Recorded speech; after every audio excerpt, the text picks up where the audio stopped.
Mesdames, Messieurs, amis des journaux, bonjour et bienvenue à ce rendez-vous de l'actualité.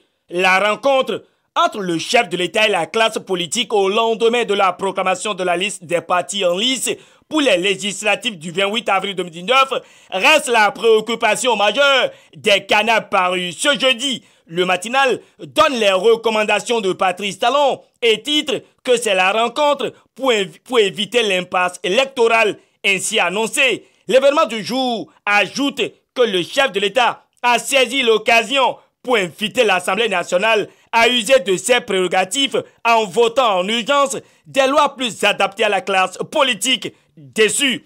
Matin Libre, pour sa part, trouve que c'est une disposition que Patrice Talon aurait dû prendre depuis. Le même confrère juge inefficace la thérapie de Djokbenou avant de signaler que c'est encore une preuve que c'est des lois non consensuelles qui sont votées à travers une interrogation. Matin Libre se demande si c'est une diversion pour légitimer les deux blocs. À quel scénario s'attendre avec le BNP? Se demande à nouveau le confrère qui nous livre tout de même les opinions des citoyens. Mais la dépêche se réjouit de ce que Patrice Talon abdique face à l'impasse et à la légitimité populaire parce que, conscient selon l'Audace Info de la gravité de l'impasse politique qui s'installe autour du processus électoral dans notre pays, face à cette situation, la nation brandit que la tenue des législatives inclusives le 28 avril prochain reste et demeure la démarche consensuelle de Patrice Talon. Mais l'on constate avec amertume, selon Nord Bénin, que l'opposition traditionnelle était absente à la convocation de Patrice Talon ce mercredi. Si le refus de céder à certaines conditions était à l'origine selon certains, Matin Libre donne les raisons pour lesquelles l'opposition était absente.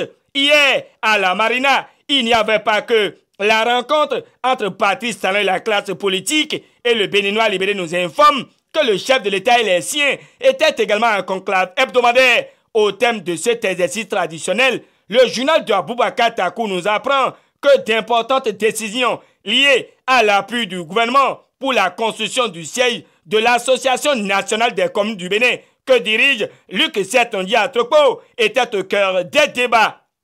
Tado Info rallonge que le tandem Talon-Anthropo vient de réaliser le rêve des maires du Bénin en ce qui concerne la construction du futur siège de l'Association nationale des communes du Bénin.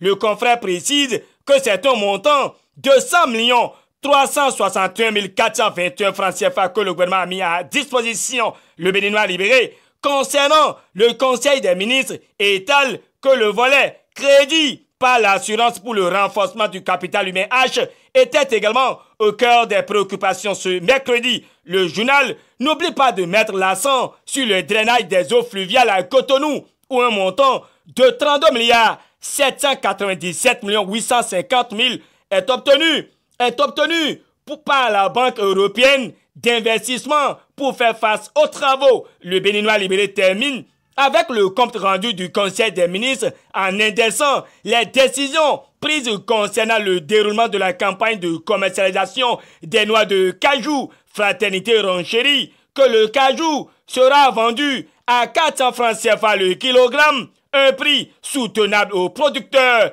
Pour Dabarou, c'est une période de forts échanges commerciaux sur fond de risque.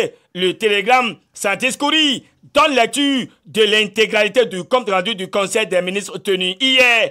Et nous continuons à présent avec le matin qui va directement à la haute autorité de l'audiovisuel et de la communication AC pour nous situer par rapport à cette disposition relative aux législatives de 2019. À en croire le confrère, la AC affûte ses âmes pour mieux gérer la campagne électorale et la nation confirme que la haute autorité de l'audiovisuel et de la communication s'active dans la gestion médiatique des législatives prochaines, même si l'économiste annonce que la journée de la femme édition 2019 sera célébrée officiellement à Boycon.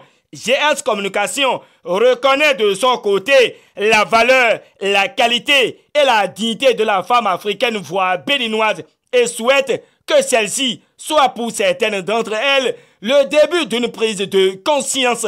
Fin de cette revue de presse, réalisation et présentation, Gutenberg Sou, GS Communication, remercie les uns et les autres et souhaite un très bon début de carême aux chrétiens catholiques. À demain pour un autre rendez-vous d'actualité.